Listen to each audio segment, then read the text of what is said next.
So you're probably feeling it. SEO is not what it used to be, and you're no longer ranking the way you used to. So if you're still keyword stuffing and hoping that Google notices, that version of SEO is now dead.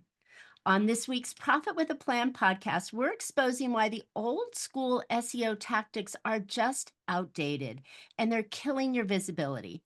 My guest, Stephen from Trio SEO, shares what is actually working right now to rank, convert, and stay ahead of the AI driven search wave. You're going to get fast SEO wins, why long term SEO still delivers high ROI, and how to create content that's optimized for Google and tools like ChatGPT. So, if you're serious about ranking in 2025 and beyond, this episode is your wake up call.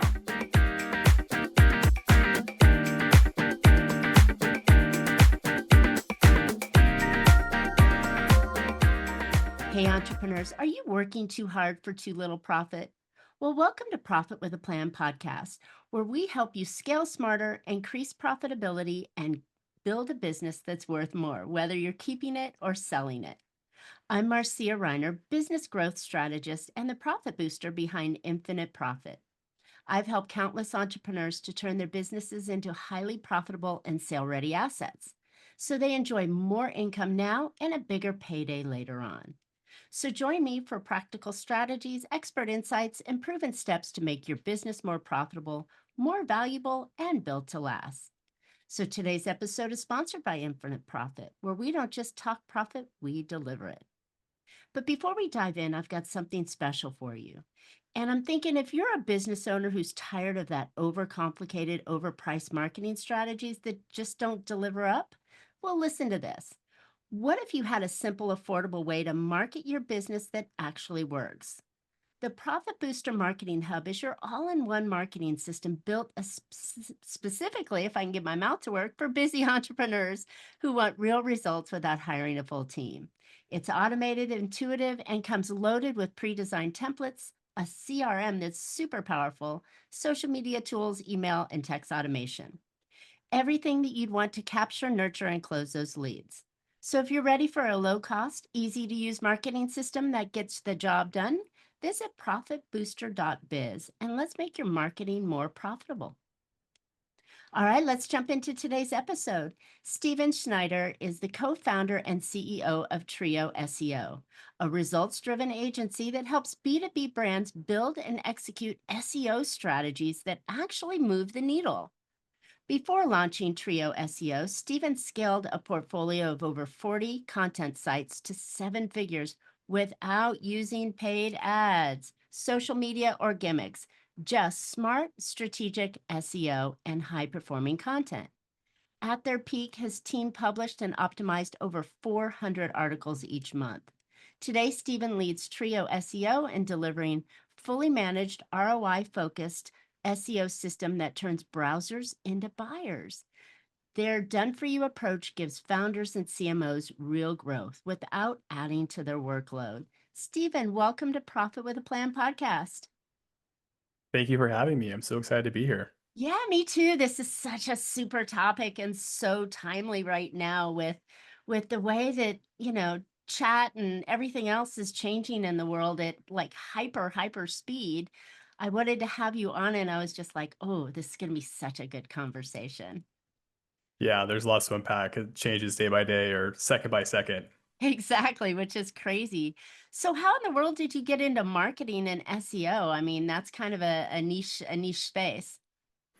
Yeah, it was accidental, which I think most things in life are produced by dumb luck. But yeah, I was in college and we were working on a group presentation, and one of my good friends at the time kind of dropped suddenly that he was a business owner, and I kind of laughed and scoffed, and I was like, yeah, right, like what business could you possibly have on the side? And he opened the door to SEO and showed me that he had a couple of websites on the side, and combined they were making about 10 to 15 grand a month while he was also in college. And I very quickly forgot why I was in college and like why I was even doing anything in life that wasn't that. And so I quickly just became a sponge and he became my mentor, and one thing led to another. And that was kind of what kickstarted that first company where we co-owned portfolio of about 40 different sites. This was back in the Amazon affiliate heyday. And yeah, we scaled that to a little over 7 figures. It was quite a fun ride. Congratulations. That's an awesome Thanks. story. And you hear those those stories about what you learn in college is not really necessary. It's you learn how to learn, but your connection, right, of your friend and the idea spawned to where you are today, which is really the benefit I think you get out of college these days is the connections. So that's awesome. Totally. Cool. Okay. So let's talk about SEO. And really why it isn't working. And I asked this because I had a client come to me last year, the end of last year, and panicked, like fear was in his eyes. You could just imagine he's like chain smoking kind of thing, that his site was not performing at all. And he blamed it on SEO and ran around like crazy. And what changed?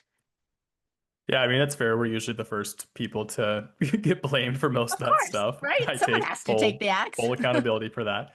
It's just the space is so it changes every second, like I said. And I think that depending on when the site was built, you Mm, really have to go back to when that kind of era, because usually websites are kind of time locked in that era. And so if somebody doesn't think about their SEO, doesn't think about their website, and it was built in, say, 2010, well, they think that that's the end all be all. And I never have to worry about my website again because thank God that I had this SEO come in 15 years ago and fix it. And that's just not the case. You really have to keep up to date on what matters and what's quality and what Google puts out as quality guidelines, and also just kind of keeping your finger on the pulse. So it makes sense that things change every single day, and it's fortunate for mm. that person. So, okay, so let's break down like some basics, some SEO 101. So, I think of SEO in two ways.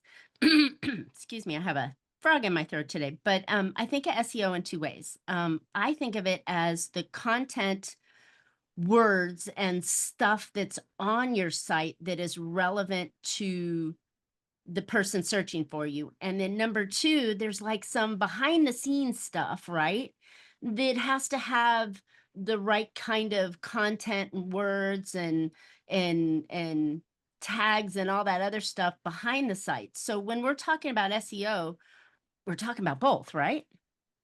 Yeah, I'll make it even much more simple. Good. There's two buckets you pretty much have to think about, which comes down to content, which kind of what you said, and the other thing is authority. And Mm, so I was just having a call with a potential client, and they were asking, what is this authority? Like, why does that matter? And I said, think about it from this perspective. If you have website A versus website B, and they're both in the health space or the law space for that matter, and one person has 35 years of experience and the person has 3 months of experience, which one would you rather work with? And that's exactly how Google takes into consideration how the rankings are played out. And so that's obviously kind of ties back to backlinks and the quality of the backlinks. And then that's a whole rabbit hole right there. But at the end of the day, Google wants to be able to put a credible resource at the top of the list and have quality content to give the user. okay. Well, that is a lot simpler, and I missed that section of it.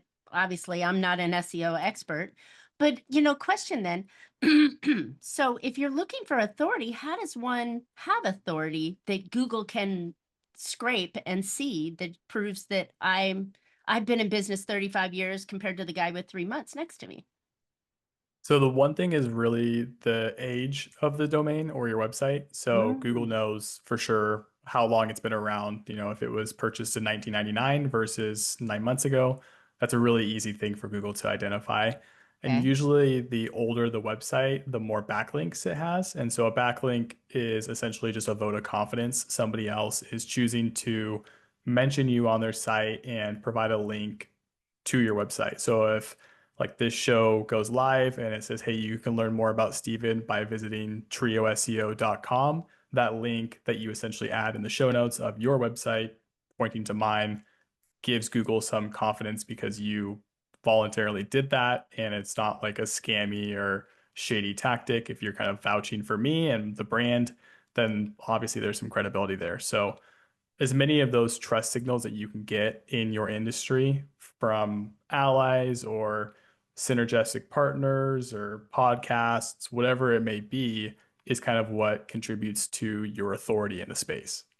Got it. That makes so much more space rather than remember way back when you were like 10, they'd have at the bottom of your footer, they'd have keywords stuffed, right, Oh with all yeah. these words and locations and spots and craziness for SEO, right? And none of that doesn't matter anymore, right? No, and even funnier enough, like I think back in the day, one of my favorite, what's called now a black hat tactic, like a spammy thing that does not work, is that people would add a bunch of extra keywords to a page and then just turn the text white. And so they wouldn't show Remember up on that? the page. But if you were to highlight the page, you just see all this text, like invisible text appear.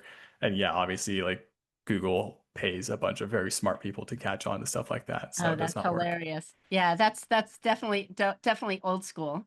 Okay, so now that we know that the authority is really important, and you said the age of the site. So if you're going to introduce a new site or a new funnel, that could actually be damaging if it's a brand new product that you're launching, even though you've been in business 35 years and you're launching this new segment of your business, that's not going to give you that authority, right? Or could it? As long as it's still within the primary website, so as long as it's still on like the infiniteprofit.biz domain, maybe it's like .com/ lead magnet or whatever that is, Right. that's completely fine. What you don't want to do is go infiniteprofit.net and then the next time go infiniteprofit.com. Like those are all separate addresses. I guess the best way to think Got about it it. is like if you go to the grocery store down the street and they move 5 blocks over, how are the visitors going to know that they moved without a "Hey, we're moving" sign? So stuff Got like that. it.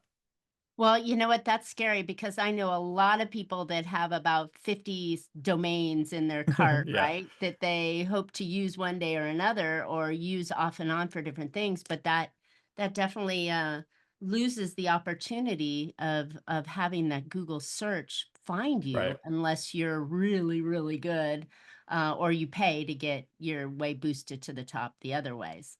right. Interesting. Okay. So authority, so if we were to rank authority versus content, what percentage do you think that has weight versus the content that you write? I'd say about 80% is probably going to be more authority. Really? Yeah, I Okay. mean, Wow. at least over half, I would say, depending on the niche or the Okay. space. So, anything that falls into what we call like a your money, your lifestyle space. So this would be health, finance, legal, etc. Things that could like dramatically mess up your life if Google showed the wrong result.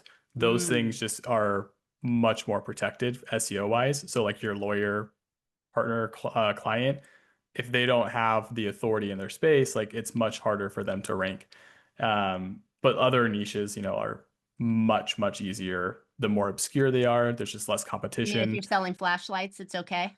Yeah, that one's not too bad. I mean, when I used to code on all the sites, like I was a jack of all trades, master of none. Like if you can think of a product, I've probably researched it, and I kind of like, yeah, you just can see some really random stuff you'd never guess. Be like, oh yeah, that makes sense why it's easy to compete. So usually the best way to think about it. Got it. Okay. So when we're building authority, having the age of the site, the backlinks that do it, are those the only really authority builders? Would maybe testimonials or anything like that, Frank? Yeah, so there's this acronym called EAT, EEAT, and that's straight from Google, and that stands for your expertise, your experience, the authoritativeness, and the trustworthiness. And that is kind of like the holy grail of quality content on what your site should kind of portray as, all the wins. So if somebody's coming to your website, testimonials fall into your experience and the expertise that you offer to clients. And so looking at things like that, like if you have a blog, your author should have an author bio and speak to the credentials you offer. Like, why do you have the authority to speak on this topic with depth? Like all those little things link together to kind of create this like perfect storm of what it needs to succeed. Wow, this is tough, right? This is not anything that anybody can walk in and like do it themselves. It sounds like there's so many little nuances that need to be filled in just this one side of your SEO on it. Um, all right, so let's talk a little bit about content then.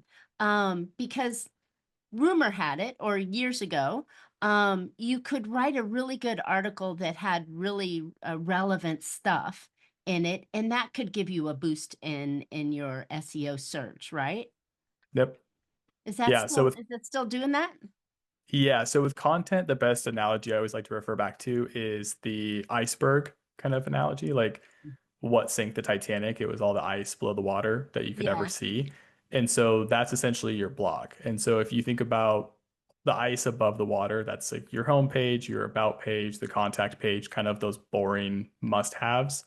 And then all of the blog content is what really adds depth to who you are, your authority, the expertise from a content point of view. So, kind of going back to that, like site A versus site B, if site A has two blogs and site B has 200 blogs, there's just way more depth on the topic, and Google has more reason to believe that you actually know your stuff. So, nice. blogs just add keywords and add, more experience for the user. It's kind of like that overarching kind of go deep before you go broad conversation. So doesn't each blog have to be optimized as well? I mean, don't they need to have all those little hidden bells and whistles that you need to have to make that blog be found? Because it's not just the blog Oh yeah. itself and the site. There's, I mean, it's like, Yeah, oh my SEO is like an gosh. onion. You think that you have it figured out, and then you just peel back another And you layer, start and there's a crying as you're whole going nother through it. layer. Yep, You're exactly. peeling your onion and crying. Yes. Yeah. Oh my But gosh. yeah, it's not, I mean, it's obviously I'm biased, but once you kind of hear how it works and start to kind of go down the rabbit hole, it's like, oh, okay, that makes sense. Like my blog Sure. should be written in a conversational tone and not sound like it was written for robots. Like probably a good best practice. Like it's not rocket science from that point of view, but yeah, there's a lot of technical stuff that I will not bore the audience with. No, but this is also important to know because search is really important. A lot of us think that, oh, the old famous you build it and they will come. Not even close.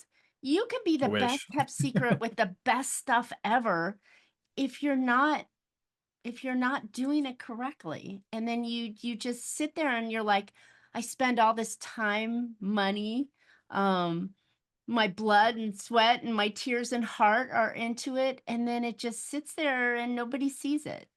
So, What are your podcast guest appearances leading to real business, or are you just hoping that listeners will take action? With the Profit Booster Podcast Monetization Hub, we turn your interviews into lead generating machines so that you capture, nurture, and convert listeners into paying clients. So stop leaving money on the table and get started today at profitboosterpod.com.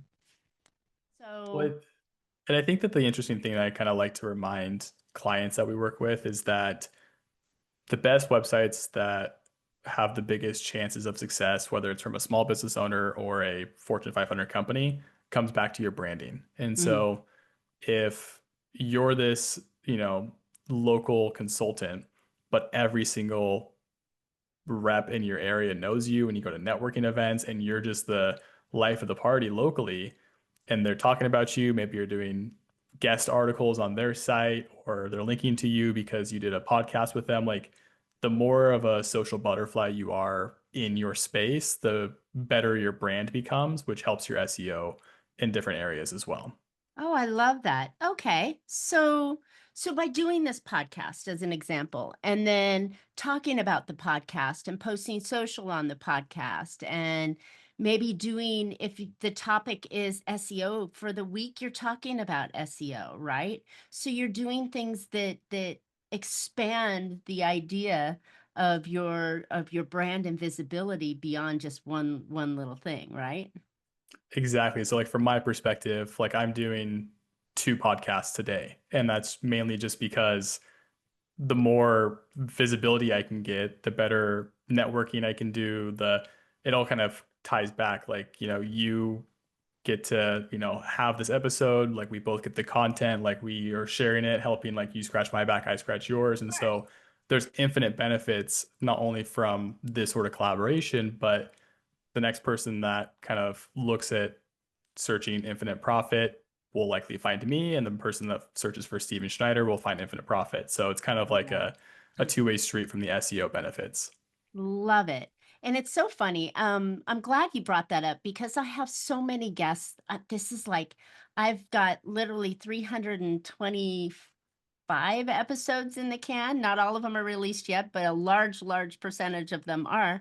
And it's like I talk to people and they have these great conversations and great stories, and then they don't do anything with it. And I'm like, what are Yeah. you doing? Right. And you just validated that point becomes the the viral status. Virility was coming to my mind, but I don't think that's an actual word or correct word. But the viral status of you coming on my show gives both of us leverage and allows you to multiply that out in so many different levels. It just boggles my mind why people don't. Yeah, and that's kind of the weird thing is that like people often glaze over when they hear the word SEO or the term SEO, when really it's just, it's brand building and making sure you have quality content for your visitors and that you're a legitimate resource in your industry. Like it doesn't, I think that it's very easy to overcomplicate, but if you just kind of like simplify it to easier to understand analogies and definitions, like it's people kind of connect the dots and are like, oh yeah, I probably should create a brand and I probably should have good content for my visitors and I probably should network more. Like a lot of those shoulds just kind of come down to musts. Got it. So let me ask you a question. So the chain smoker I talked about earlier, right? He went and had a lot of content on his site, like almost like you could get lost and not find the answers, or worse, you could find all the answers you ever wanted and didn't realize you wanted. So is more content and more pages and levels and pieces and stuff is more better, or could more also be confusing to Google, and therefore, I mean, in my viewpoint, it was very confusing to the audience, but would Google find that valuable or would that deter? Yeah, so content and keywords that you add to your site are essentially just doors in a house for people to find you. The main thing that we try to keep in mind when working with clients is that it only makes sense if the content that you're adding is based in search demand. So if It, a CMO comes to us and like, hey, I want to write this article on XYZ, and I'm like, hey, there's literally zero people searching for this. Like I can happily help you create this content, but in terms of your organic reach, it will not help you. It's more of a internal resource from that side. So, got so it. many people will close their eyes and write down 10 topics for their blog and think, oh, this is exactly what my customers want, but it's not. And so I think that if you go from a strategy first approach and use like keyword tool or figure out what people are searching for intent wise and work backwards, then absolutely hammer down on content. But don't spend hours and hours and hours creating these blogs thinking that they're just going to magically appear when that's not how it works. Love it. And that goes circles back to the point that you're writing for your audience. You're Right. not writing for SEO, right? You had mentioned to write for the human that's going to consume the data and actually search for you, right? Um, I think that's beautiful in the point that we should know our customer and the problems and things that they're searching for so we can be positioned to be found when they're searching for us, because that's Yeah, what SEO is. It's search. exactly. Everything is based in intent. That's the main thing, is just making sure that you have a correct intent and something to match the offer based on whoever's looking for it. Love it. Okay. So with this in mind, we have now the authority. We've got a properly aged website. We've got the backlinks that are important in there. We're doing the authority and the expert status. We've got great content that has intent with it that is attracting our audience in there. Um, what if it's just in black and white? Do we need to have graphics and all that other kind of stuff and videos? Videos, not so much. I would say that's like the extra mile if you really Okay. have that. Images for sure. You have to remember that images also act as an accessibility tool for people who may not be able to read your content. So, maybe there's like a voice adoption tool that you can add to your blog where it maybe uses a AI script to speak the blog instead of allowing people to read it. So accessibility is huge.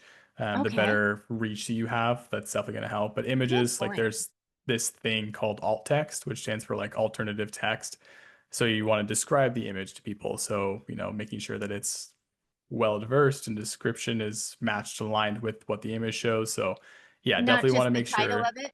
Like my Correct. headshot doesn't just say Marcia Riner image. It says Marcia Riner in a purple dress holding a cup of Yeah, coffee it's with great. uh Exactly. really? Okay, Yeah. golly. Yeah. And it's Okay. like that's like that little description change isn't going to move the needle. But the way that we look at it is if you're going to do Everything it in it. once, you might as well do it correctly. Yep, exactly. Wow. Okay. So why isn't video when video's so popular in today's marketing, like bringing people to the top of the funnel, right? And the middle of the funnel, video just seems very heavy, but it has nothing to do with SEO? No, don't get me wrong. Video is very important. I usually just try to ensure that people aren't overwhelmed by thinking that they have to do everything under the sun. And video is Well, usually the we most don't? complex thing. I know, right? And so when people hear they have to do blogging plus website pages plus this and video, it's almost like analysis Yikes. paralysis, and video Right. is the most complex thing to master. So if you have that as a resource and you know how to do it well, by all means, it gives you that extra advantage. But don't bend over backwards thinking that you have to have this perfect equation and video as a component. Got it, got it, got it. Okay. So talking about video for just a moment, but um I would assume that it's the captions in the video that are driving the SEO, right? Because like your alternative text in the graphics, the captions or the transcripts that are attached to the video are what's actually going to be read by Google, or can it actually read the video itself? Yeah, so yes, it can. Yes, that matters. The bigger thing is actually the engagement, I would say as well. So if Google is experimenting with your content and sends users to your site and you're getting clicks and impressions, but those visitors are not staying on your site for very long, maybe they're on that page for 2 seconds, they read your hook sucks, they leave. It's just not going to work. Like Google has that data in their system that shows that, hey, we sent 100 people there and nobody stayed for more than 5 seconds. Like that's probably you missed the mark somewhere. And Got it. so those little things, like we train all of our writers so heavily to write good hooks because they matter so much to the entire next step of the equation. Or, like at the beginning of your blog, you should have a TLDR, too long didn't read summary section because Love it.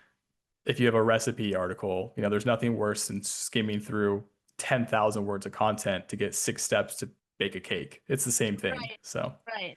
Love it. Love it. Okay. So let's talk about that. You brought that up. How often does Google decide to look through your site or, scroll it? Like, is it every time I do an update, or is it like a standard, or are they constantly looking at my site? yeah, Google crawls your site probably every day or every other day. Okay. Every Yeah. site out there, or only So sites that have new more, stuff? yeah, more active sites or bigger sites get crawled more often because Google's incentivized to show more fresh content. So Mm, if you start publishing a bunch of content, it's kind of that compounding effect that many SEOs mention because Google will start to pick up on the fact that like, hey, you published 5 articles last month and you're doing 5 articles again. And like, oh, we see another 5 articles. Like it's going to start picking up on that and then kind of circle back to your site more often. But if you just publish one article and then 6 months later you publish another one, it doesn't really know what you're doing. And so it's not going to pick up on that. And how often should we go through and, like, if I'm doing, I guess as long as I'm doing the blog, right, then it should be picking up and scrubbing. But if I haven't adjusted or freshened any of the other 3 or 4 pages, or God, I hope it's not a dozen pages, but 3 or 4 or 5 pages that are in there. If I'm not freshening that regularly, do those pages get crawled? They still get crawled, but I wouldn't worry too much. It's more or less about like, do the service pages or the other pages on your site, are they based with the goal of ranking and driving traffic? So if no, I wouldn't worry about updating them because usually your internal visitors will play hopscotch and get to that page regardless. But if it's Mm. like an SEO optimized page and you started with a keyword and you want to rank for this specific thing, like, yeah, you should be updating that, making sure it's optimized and refreshed and kind of on par with what competitors are doing out there. Got it. So it's no longer the site, it's the actual page and the content of it. So one of my pages, my about us or contact us, never gets crawled, but Right. I'm not sending people to contact me unless they're already inside. It's Yep. the blog or the introduction or the offer page that I The have that offer I page. really Yep. want to have that fine-tuned and dialed in, right? Exactly. Awesome. This is fun. I mean, I Yeah. got a lot of questions and I could probably Keep keep going. going I love down it. on No, this you're because good. these are really good. These are really good things Yeah, that this I is what I think that, nerd out on. I love it. right? Well, I'm a marketing geek by interest, it's just evolved and developed. I mean, I'm a business consultant. I used to be a financial planner that led into the business consulting. So it's like this evolution, but I've always geeked on marketing, and so it's just a lot of fun for me. And I think that it's when you put it in a package of your business, right? You have to have an engine or a conveyor belt of bringing people to you, marketing and SEO, right? And then it's like becomes, okay, how do you increase sales and get your sales conversion? And then how do you service? I mean, it's all part of it, but that's the front door, right? That's Exactly. that's the you could be the best kept secret if you're not doing the right stuff on the front end, which is marketing and using SEO to attract people to you rather than going out and buying them from ads or lists or networking or whatever you're doing. It's that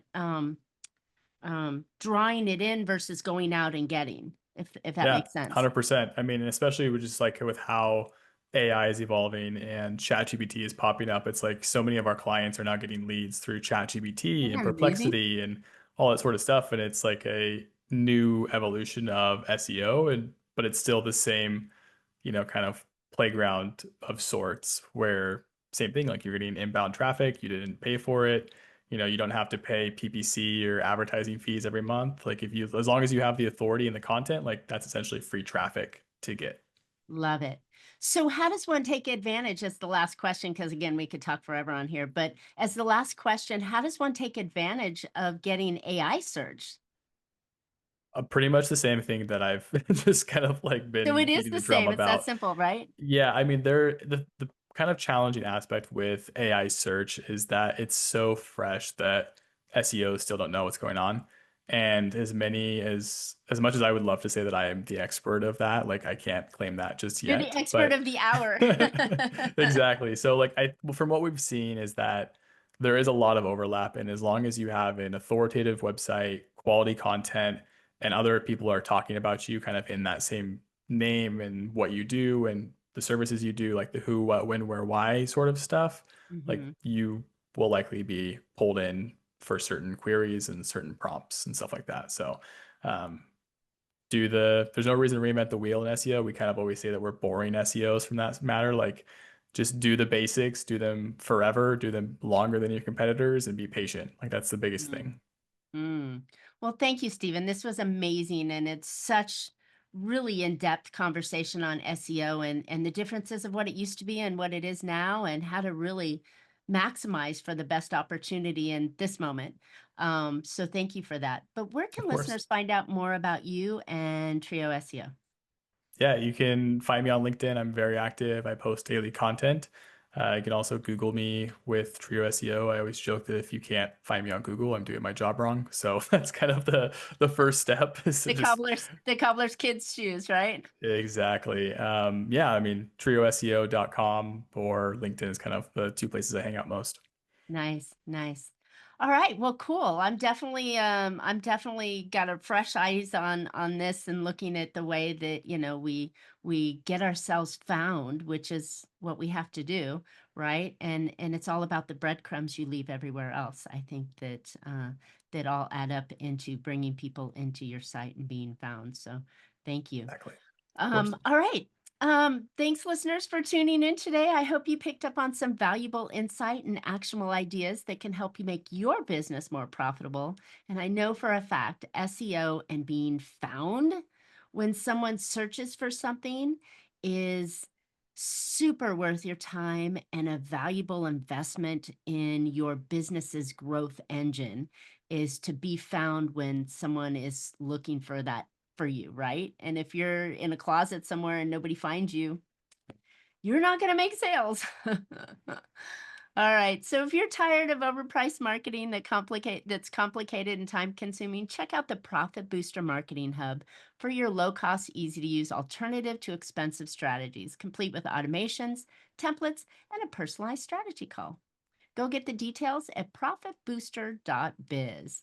And don't forget to subscribe. You don't want to miss future shows. You can always catch Profit with a Plan on any of your favorite podcast platforms. We're looking forward to more great profitable strategies on next week's show. So until then, make your plans and profit with them. Thanks so much, Stephen. This was great.